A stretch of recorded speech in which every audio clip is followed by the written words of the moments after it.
NVIDIA has to take a price cut because things aren't going well. The ROG Ally gets announced, but ASUS is a saggy bag of buttholes, potentially, allegedly. Let's get into the hot news, everybody. I'm your Brett host. We're going to be going over the hottest tech news I can find on the internet while you enjoy your breakfast. This Friday, May 12th, 2023. And we're going to go through a whole lot of hot news, but today's headline story is going to be about ASUS and their shady behavior with regards to the X3D processors. I think this is something that is incredibly important to discuss, especially because the only reason they would ever be able to get away with it is if people don't bring it to attention, it's not brought to light, and they just have the ability to sweep it under the rug. So it's going to be very important. Watch till the end of hot news, please, because you need to have some shred of being participating in what's going on with ASUS and what they're choosing to do towards their consumers. So we're going to start off today talking about the fact that NVIDIA's CEO Jensen has to take a pay cut of roughly $2.5 million a year because they failed to meet financial targets in the most recent quarter. However,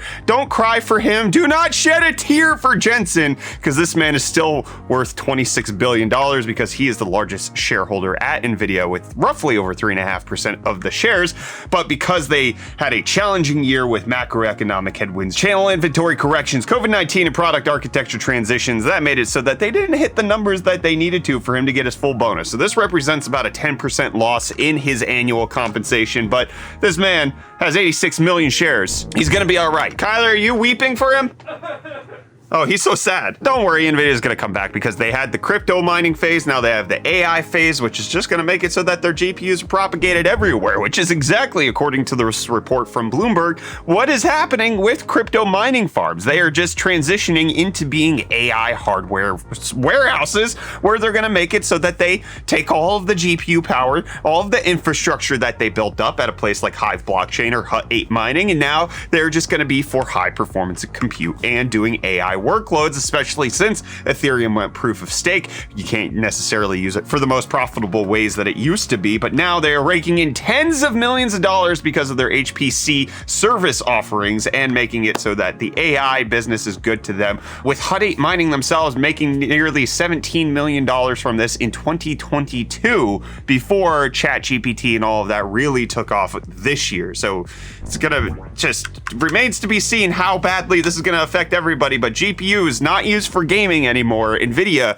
probably won't use that for gaming too much. NVIDIA doesn't need to look to your wallet. They got these big companies trying to get on the AI train, and AMD is looking towards your wallet for the RX 7600, which now we have some more leaked box art. You can see it has 32 compute units of RDNA 3 and video cards posting this picture of what it's gonna look like, the Sapphire Pulse.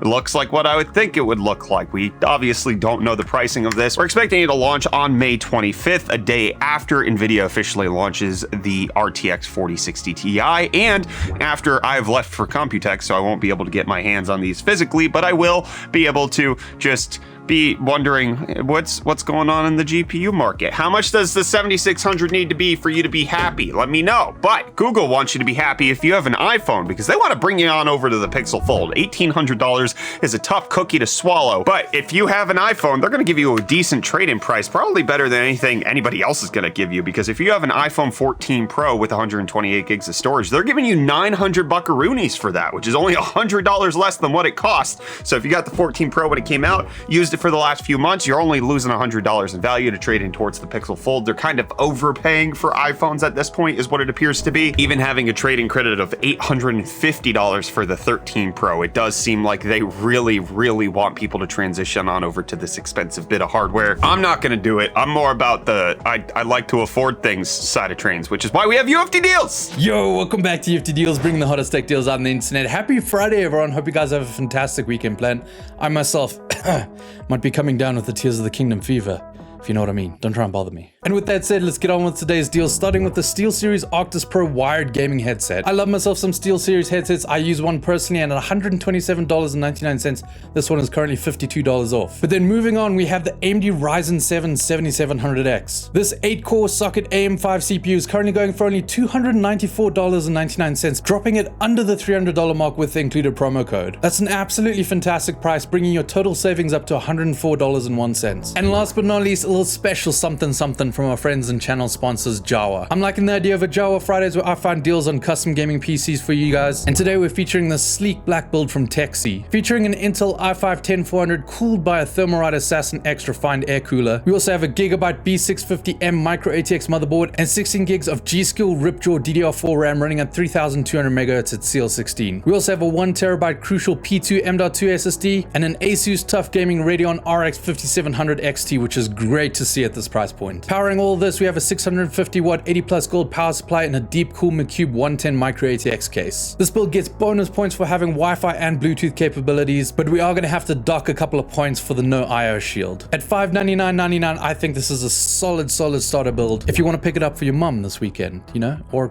co-opt it yourself, which either way is good. If you do end up picking up this PC build, please drop it in our Discord. I'd love to see it. And also be sure to check out Jawa for more deals in case you might find something that's a little bit more suited to you. Like always, we'll have the links to these and more in the video description down below. But until next time, I'm gonna hand you off back to Brett for the rest of your hot news. Cheers. Thank you, Reece. Very cool. But in case a PCI Express 5.0 SSD popped up on UFD Deals somehow, some way, and with the fact that they recently launched and they likely would not go on sale, they're dying. They're throwing out memory errors. Specifically, one version from Phison with its cooler removed, which typically not a scenario you run it in. You can find yourself in this. But Phoronix and Tech Power Up found that if you overheat this device, within 2 to 3 minutes, it will start generating file system errors, which could potentially cause some data corruption. This is not typical use case, and it's putting out very dangerous behavior. This is not something we've seen from other drives where when you don't use a cooler, you would see an issue like this. Typically, it'll thermal throttle, so you'll have reduced performance, but not actually see any sort of issue. Phison coming out and saying, hey, this is a problem. We acknowledge this. We're going to fix it. This is not the way it should be. Rest assured, our partners will notify end users as soon as the validated update is available. We're working on it. We're getting all this done. Please use it with a heatsink, but we also recognize this is the problem. See, that's how you respond to products not working the way they're supposed to. We're gonna get into how ASUS is doing the exact opposite of that, which we'll talk about the ASUS blunder in a second after we talk about the other big news ASUS had yesterday, which was the announcement and the launch of the ROG Ally, which will officially be selling at retail on June 13th. So the console has official specs and pricing. The Z1 Extreme, it's gonna cost $700. We'll have an affiliate link in the video description in case you wanna buy one, but you might wanna hold off until we discuss the last story, especially with regards to how they're treating customers with something that went wrong on their motherboards. But the ROG Ally is everything that the specs and the leaks seem to indicate. I did say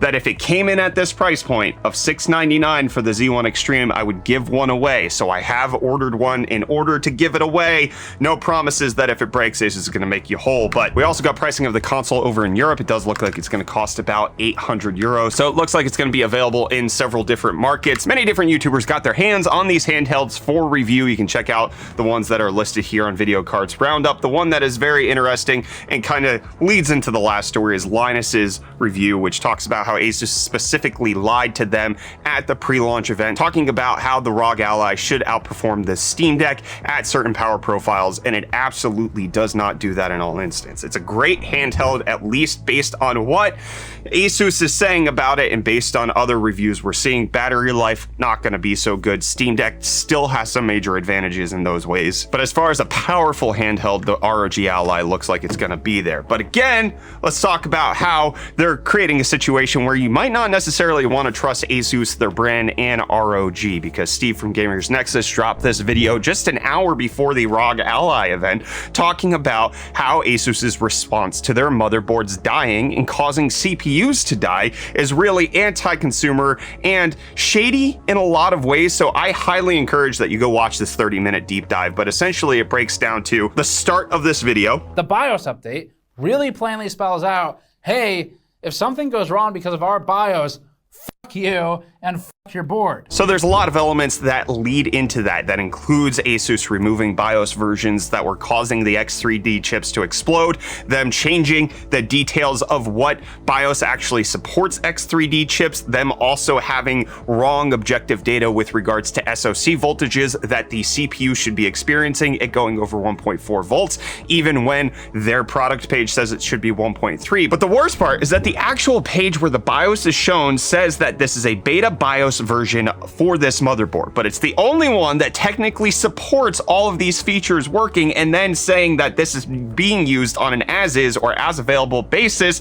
and that ASUS is not responsible for direct, special, incidental, or consequential damages resulting from using this beta BIOS, which is a worse response than anybody could have ever given. AMD didn't have the greatest first response, but came out and said, we'll replace any CPU that explodes from this. This is our bad. We're going to take care of it. We'll even pay for shipping. ASUS is coming out and saying, hey, listen, you might have used a BIOS that we told you to use, but if you use that, you used Expo, which is overclocking, we're not going to cover it, which technically, if you watch Steve from Gamers Nexus's video about this, if you remove Expo from the Ryzen 7000 series of CPUs, it performs significantly worse than Intel and makes it so it's not worth buying. So if you're not covered in incidental damage when you're using this marketing feature that both AMD, ASUS, and these RAM companies want you to use in order to get the rated speed, well, then this happens to be marketing to push you towards Intel being better. And the solution here is not to say, hey, ASUS is saying that this is overclocking, so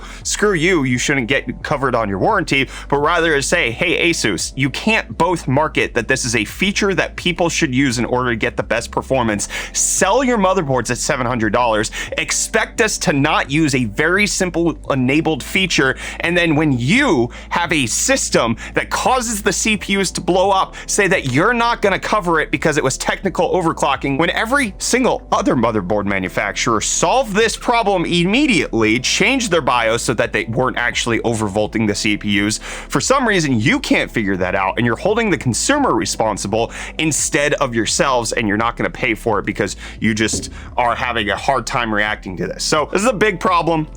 ASUS needs to address it. Steve is kicking off the investigation. I highly encourage you to go check out the video, go support Gamers Nexus, especially with the investigative journalism that they're doing here. But the only way the stuff like this changes is when people like Steve and the community rally around this point of, hey, we will not appreciate this, we will not tolerate this. And ASUS, frankly, unless you change your stance, we are not going to support you and your products because you are not doing the right thing. Now, when it comes to buying the ROG Ally, buying ASUS motherboards, typically what I found when it comes to these large companies is that they are completely separate divisions. They're not even handled infrastructurally in the inside of the company in the same way. However, it does tarnish the brand. It creates a situation where if a motherboard is faulty and ASUS is going to hold the consumer responsible for something they say you could do before they found out that it's exploding stuff, and now they're saying, whoops, sorry, no, forget that. You're not going to get paid from us whatsoever. This was your fault for breaking your $700 board for not extreme overclocking it, but just even doing the basic stuff. That's handled a little differently than their monitors, etc.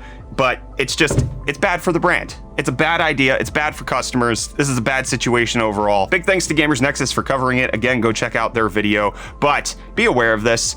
Maybe don't use ASUS's motherboards for the time being until they change their stance, change their policies, and create a situation where simple Expo memory profiles is recognized as being the norm and not necessarily a risky procedure, because it actually shouldn't be. And if AMD isn't going to void your warranty because you used Expo memory, ASUS sure as heck shouldn't be doing that either. That's my take. What's yours? Let me know down below in the comments. I'll be back with more of the hottest tech news on Friday, my friends. See you then.